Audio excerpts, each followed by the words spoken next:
Hello everyone, today I'll be commentating my recent 1cc of Mushihimesama Futari 1.5 original mode using Palm with the abnormal shot type. So just to get things out of the way, the first two stages of this game are nothing too special, and so perhaps I'll just briefly go over some of the things to watch out for and also just talk a little bit more about the game while this is going on.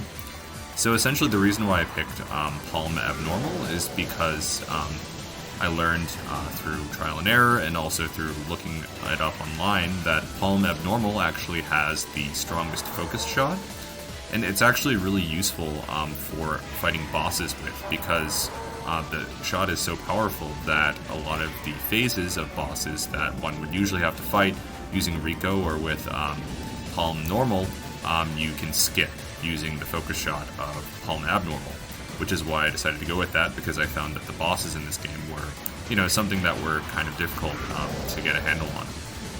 Other than that, I think that Palm Abnormal, or Palm in general, has a pretty high movement speed. And so when I played Reco originally in this game, I felt that I wasn't moving fast enough to deal with a lot of the stuff that happens in this game, especially in stages 3 and 5. So I switched over to Palm, and I realized that also Palm's focus shot is so strong that it actually helps you out as well. So talking about stage 1 a little bit, you can see that it's basically over at this point. It's kind of like a Mushi, the first game, stage 1, where it's nothing really serious. But this boss is really cool. It doesn't throw anything too difficult at you, but it's just cool to look at, and really is a step up from, I guess, the presentation of the first game. I can see why this game is really well regarded by the community. Nothing too special as far as fighting it goes. You can avoid these very sparse patterns using the focus shot. If you're feeling fancy, you can try scoring a little bit, which is just looking at the counter on the top left and seeing if it's green or blue. And then if it's green, if you kill it with the rapid shot, I believe you get more amber.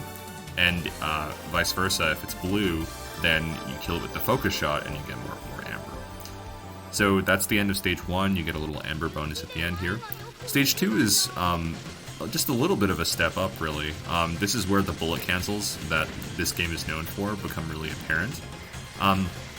So you want to kill these lobsters on the right and then on the left relatively soon, because they shoot these relatively large patterns if you don't kill them in time. You can see that the second one there got their shot off before I was able to kill it, but everything was okay. These flying, I don't know what they are, crustaceans, also are something that you probably want to kill. This giant ice spike, and which will occur several times throughout this stage, rewards a bullet cancel. So that's something that you want to look out for if you get into the middle of a dense pattern and you want to cancel it. Here it is again. So one way to score this game is that you really want to be able to leave a lot of bullets on the screen and then just in the nick of time cancel it to cancel all the bullets into amber. But for the purposes of this run, I don't do that too much. It's actually a good idea to learn some of the basic scoring in this game, because the second score extend comes pretty late. So I believe it's 1 billion points at the score extend, or maybe 100 million. Correct me if I'm wrong. But that usually happens at the midpoint of stage 5, which is kind of late. So if you can get that extend a little bit sooner, that would definitely help with your runs and save you some frustration. I'll talk a little bit about that as we go throughout the run. The mid-boss was also, for stage 2, was not too difficult. We're going to this latter half of stage 2, which just involves some more bullet cancels with the ice spikes. Those large moth-like enemies also reward a bullet cancel, so you kind of want to sit in the middle of its hurting bullets and kill it that way. It'll come in from the left and the right at several times. You can see here it came from the left. Going within the hurting bullets allows you to kind of deal with a more sparse pattern and kill it effectively. Another icicle. Another one on the left. See, if you just manage the bullet cancels to get you out of really any sort of dense type of pattern, it becomes really manageable to survive stage 2. So here's the end of stage 2. We get the power-up and the bomb. And here's the stage 2 boss, which starts off as this really cool looking squid.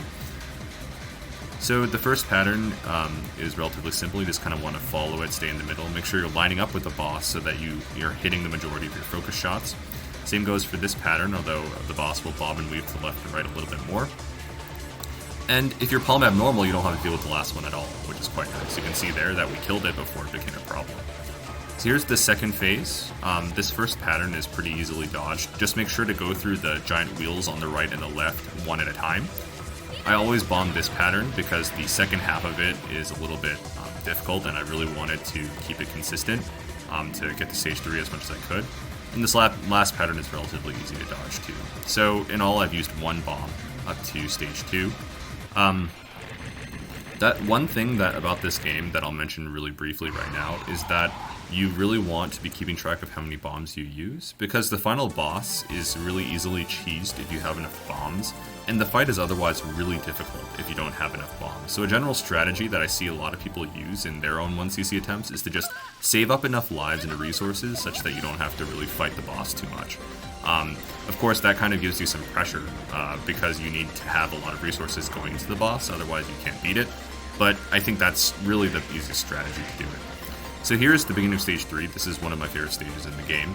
You can see there's more bullet cancels that you get from killing these lanterns and these small bug creatures. Actually, those swarms of bugs are something that I recall from Mushi 1, so it's cool that they make their return here. I didn't mention it while I was on screen, but these giant moths and giant beetles will also reward these bullet cancels, and you really want to be routing this stage such that you're always lined up with the directions that they're in. So you can see on the right here, this beetle comes in. You want to really be on that right side before it makes its grand entrance, because otherwise it becomes difficult to navigate there and then kill it to get the screen clear. So we get another bullet cancel there, another bullet cancel there on the lantern. And see, this is what I mean by lining up. I was slightly off, but I corrected myself. But if I were to continue to pan to the right against that moth, it would have been much more difficult to kill. Here is the stage 3 mid-boss. This actually looks like the stage 2 Mushi boss, which is actually really cool. This pattern, make sure you're lined up with the middle of that of the boss to make sure that you can go through those large walls of bullets. And the last one, you want to micro-dodge to the right or left, because it's like a kind of a purple pincer. You should go back and rewatch that part. You don't want to go up or down, because the pattern is designed to get you there. So this is the latter half of stage 3, and it's actually a really huge difficulty spike. You'll see what I mean in a bit. It's really hard for me to be consistent with dodging all these things. So I just resolved to use up all of my bombs for this section, because otherwise it's really frustrating to always be losing lives in this part. And as I said, if you lose resources or if you don't take advantage of all your bombs, it's really hard to clear the game in that final boss. So using a couple bombs here is actually not the end of the world. That's actually probably where you want to be using them. Kind of a risky dodge there. I'm going to have to use another bomb soon. Probably right here. Yeah, you can see I did not line up with the beetle, and it became much more difficult. So I did a pretty decent job of improvising, but at the end I still had to use a bomb, otherwise I would have died. Another bomb here because those beetles shoot very close to the ground, and it's really difficult to react to those in time. And then finally, we're on the stage 3 boss. So just to recap, you really want to be bombing during that third section. It's just really difficult, or the stage 3 second half. My first death of the run there, that was a really stupid death. The thing with this spider boss is that it moves to the left and the right seemingly randomly, and that first pattern becomes different to dodge each time, depending on how the boss moves, so I just wasn't ready to dodge at that time. Thankfully, the second pattern is much easier to dodge, so I was able to get through that unscathed. So I always bomb this pattern. I find that I can dodge that one, but the one that comes after this one is slightly more difficult to dodge. So bombing the first part actually makes it so I don't have to dodge either of them, which is something that's helpful for just being consistent with the boss. And this final pattern is really simple with palm abnormal. You just kind of sit in the middle and just shoot it, and before the pattern speeds up or anything, it just dies. So that's just another example of how palm abnormal is really strong against bosses, because I didn't really have to worry too much about that entire last phase. Once I got through the second phase, I knew that I had it. Moving into stage 4, actually this stage I would say is easier than stage 3, and the reason for that is because it rewards you a lot of bullet cancels, and also you can do a lot by just focus shotting and panning to the left and the right, streaming, to intercept those Zako. You can see on the right and the left now. As long as you keep doing this, your focus shot should be able to take them out before they become a problem. Of course, there's going to be some close shaves, but Palm Abnormal's focus shot has these laser beams, or these electricity beams. You can kind of see. I messed up there because I didn't pan to the left, and instead I panned to the right. But the laser beams, or those things, actually track the enemies, so they help deal with the Zako. I didn't mention, but these lights on the left, you can see, also reward those screen clears. You want to kill that enemy on the right, those beetles that I just killed, because if you don't kill them in time, they spawn these flies that shoot more dense bullets. So I'll point them out later again, so that you can see what those are. Just streaming to the left and the right again, because we really want to... There, that's the beetle. You can see that I just bombed because I was in a tough spot. The beetle appears again. It spawns these flies. You can kind of see them appear and then die immediately because I'm shooting them to the best of my ability. Again, there. And as I said, the reason is because once they get to the flies, their pattern becomes a bit more difficult. Last Zako rush there. With Palm Abnormal, I sometimes have to do that aggressive dodge to the top of the screen, but it was okay. Here's the spider boss. It's not too difficult, but actually I'm not sure if I did fail to kill it, but it kind of just ran off screen and died. I've never seen that before, so that was kind of interesting. I assumed that it timed out and I killed it immediately after it timed out. But anyway, now we're on the latter half of stage 4. Again, killing those beetles, you see that's a really good example of the fly coming out. Those flies are pretty brutal as far as I said, their bullet patterns, so you really want to be killing them. There's an example. That was one that I failed to kill in time, and you can see that I had to dodge a more dense pattern. So there's more of these flies that kind of spawn in and shoot these purple bullets, so these dark purple bullets. You want to just be streaming so that you can kill those guys at the same time. Another fly that appears. Stream to the left, and there's another bullet cancel. Stream to the right, kill that fly. Stream to the left, stream to the right. And I'm not, this isn't really a route, it's just me reacting to where the enemies are. That grasshopper I didn't mention earlier, but it rewards you 2 screen cancels actually, because you kill the grasshopper and then some worm crawls out of it. I mean, apologies for not knowing insect biology, but something crawls out and then you kill it again and it gives you another screen cancel. So those are really cool. There's another bullet cancel there for the same type of grasshopper. It's going to appear again on the right, you see it? Going to get the bullet cancel, and then I guess that one I didn't kill it fast enough, so I didn't get the second bullet cancel, but usually you do. That was just something hilarious to me, because Palm Abnormal was so strong with the focus shot that I killed that lantern, giving me a screen clear before I could even see it on the screen. So that was pretty hilarious. I didn't understand that at all. So we're getting to the end of stage 4. You can see it's getting a bit more dense. We have to take care of this giant moth enemy while things are shooting at us, but thankfully Palm Abnormal takes it out before things become a problem. That's another thing that I didn't mention, but those giant moths, the one that you just saw, you kill it really fast with Palm Abnormal. So fast that you don't have to deal with that second bullet pattern at all. Here's the stage 4 boss. It's a giant horned beetle. The first pattern is relatively simple. You just want to dodge it while staying in the middle. Trying to line up with the boss as much as you can. Same with this one, you can just dodge it normally. Okay, and we're on to the second phase. So this pattern here, you can kind of dodge it just by panning from side to side. But actually, the pattern that comes afterwards is a little bit difficult to dodge, so I always bomb it. However, you can see there that I just caught the tail end of that attack, so I bombed at the incorrect time and actually took a death there, which is a bit unfortunate. But we still have enough resources moving into the 5th stage. That last pattern there can be particularly nasty because of those purple, large pods. And so bombing it is typically my strategy for dealing with that. So now I'm going in, I've died twice, I have 1 life and 2 bombs moving into stage 5, which I would say is probably on the cusp of being enough if you can play stage 5 well to clear the game. Because as you can see here, stage 5 is very hectic and it's also very long. So in this stage, you want to make sure that you are balancing your use of both the focus shot and also just your normal main shot for Palm. Because of the fact that the main shot actually lets you move faster, which is really crucial for some of the routing and streaming in this stage. As you can see here, the Zako comes in very quickly, and they shoot very fast bullets, and so you really need to have that speed to go from left to right really quickly. Someone like Reco might be able to deal with this a bit better because of how wide her shot is, but since Palm does not have that luxury, you kind of have to be using the main shot and the focus shot depending on the situation. Because here I have some really risky cutbacks that I made there because of the fact that the Zako are really pesky in this stage. So I would say in total, the majority of my practice for getting this 1cc was in stage 5 because of how long it was. You can see here that several enemies on the screen, or several enemies throughout the course of the stage, reward these bullet cancels, so you really want to be prioritizing them, especially during very difficult sections.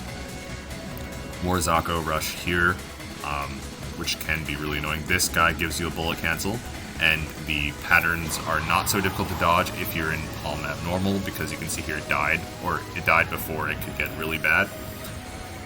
Sorry, it's moving a little quickly, so we'll just kind of take things in stride. I had to bomb there because you can see that I got trapped by the Zako, and so I actually bombed and killed that big enemy, which would have given me a bullet cancel. Here's another bullet cancel enemy. Thankfully it goes down quickly, and you can use it to kind of clean up any remaining Zako that might give you problems later. Stage 5 is really cool because it's kind of like a castle or like a medieval town, and then you kind of go into the heart of it and fight the boss, so it's really cool. This is the mid-boss. Stage 5 mid-boss is the easiest in the game for Palm Abnormal, and you can see exactly why by looking at my movement, which of course is not moving at all, and it dies before this pattern becomes a problem.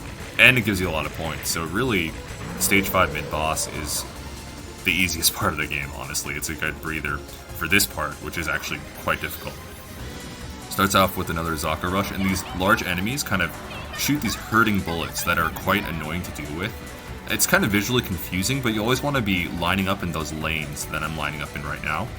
And after you kill them, you have to fight this large enemy, which has 2 phases. The second phase gives you that bullet cancel. You see that dies. We're coming up on the hidden extent of the game. I'll let you know exactly where that is. First, you have to fight some more of these pesky hurting enemies first on the left, or on the right, and then on the left. The hidden extent is coming up. So what you want to do is you want to fight this enemy, get the bullet cancel, go immediately up there, and then kill that building to get the 1-up, and then you also want to kill the bomb. So essentially what you did there was you kill the bullet canceling enemy, and then use the bullet cancel timing to go very aggressively to the top of the screen, kill all of the enemies, and then break that building for the 1-up. And you can't bomb during this, otherwise you don't get the 1-up. So I would recommend rewinding that part to see exactly my routing for getting that. So that part actually is kind of annoying because that middle enemy there doesn't die very quickly, despite the fact that you want to kill it for the bullet cancel. And I feel like it's buying time for this section.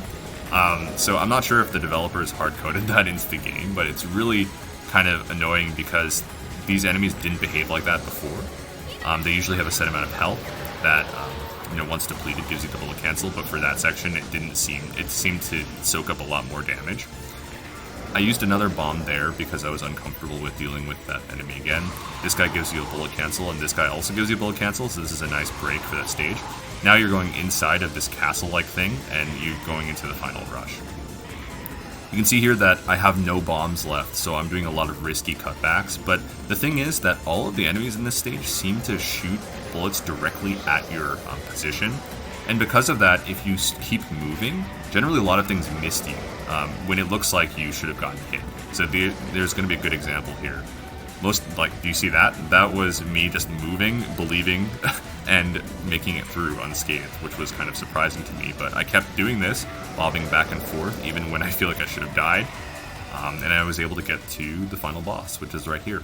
So I have 3 extends and 0 bombs right now, but I think I have 9 total, which is more than enough to kill this boss pretty comfortably. So usually I would bomb every pattern, whether or not I had, or if I had the resources, but here I'll show you my attempt to dodge this first pattern, which is quite difficult. I kind of pan to the right here, and then once it gets really dense I move to the left, but I was in the clear, but I just wasn't reacting fast enough to that last pattern. So now I have bullets, Or, sorry, now I have bombs, and I'm going to be bombing whenever it gets hairy. This pattern's not too hard to dodge in and of itself, but because I had bombs and I didn't want to die with them in stock, I use them whenever I have the chance. That's the end of Phase 1. Phase 2, you can get a healthy amount of damage in before it becomes a problem with this pattern. You can kind of weave through the majority of them, and once it gets kind of tight, just bomb. And you can then pan to the right in order to dodge the rest more easily. And because the hurting bullets on the left and the right disappear at that point. And then you can get through the second phase relatively unscathed. I don't know how this fight would pan out with Reco, but Palm Abnormal Shot type is enough to make that happen. Now finally, I have to dodge this pattern as best as I can because I have no more bombs. Get kind of far, but end up dying right here. Now I have 6 bombs left in total, counted between the 2 lives, and I'm just going to use them liberally to finish this off. This pattern is actually not too hard to dodge. You just have to tap dodge very, at a very precise timing because it's aimed at you, I believe. But I wasn't taking any chances there. So finally, I took a death at the very end, but then I was able to kill the boss and 1cc the game. So, just some parting thoughts in this game on how I felt going through the clear. I feel like the game is a little bit unbalanced and it kind of decreased my enjoyment for it a bit, as opposed to the first Mushihimesama. And that kind of just alludes to some of my issues with it that I mentioned before, which is that Stage 3 has a big difficulty spike, and whereas in a normal cave game, or maybe not a normal cave game, but just in a cave game like Mushihimesama, the first game, you get the additional extend in Stage 3, which kind of helps you with any mistakes that you might have made, or it gives you more resources that to offset some of that difficulty spike, because the first game's Stage 3 is quite difficult. However, in this game, you don't get 2 extends until the very end, the second half of Stage 5. So you have this giant second win at the end of Stage 5, where all of a sudden you look up and you're like, oh, I have 2 additional extra lives. I have 6 extra bombs to fight the boss with, which is nice for fighting the boss, but I would have really liked if those additional 2 lives came more naturally throughout the course of the run, just to make it so that it's a bit less frustrating. Because when you go for the 1cc in this game, at least in my experience, a lot of my runs were ending through just being very poor at managing my resources through Stage 3. If I didn't have enough bombs to make it through Stage 4 and then Stage 5 before I got my second wind, then the run was effectively done. Whereas, I would have liked a more gradual difficulty ramp. I also think just that Stage 5 is a huge spike in and of itself, and the fact that it's so long means that I was losing a lot of my runs to Stage 5 if I made it past Stage 3. And because of that second wind, sometimes you just don't make it up there, and that's also kind of a frustrating experience. So I don't think Mushihimesama, the first game, has these issues, honestly, and so I actually prefer playing that one. However, I do understand why this game is so well regarded, because it just looks beautiful to play, and the music is amazing as well. So yeah, that was just some of my thoughts on this clear, and playing through the version 1.5 original mode with Palm Abnormal. I honestly think he's probably the best one to use if you want to go for the 1cc, although I could be wrong. If someone wants to challenge that, be my guest. But with that being said, thanks so much for your attention, and I appreciate it. Bye.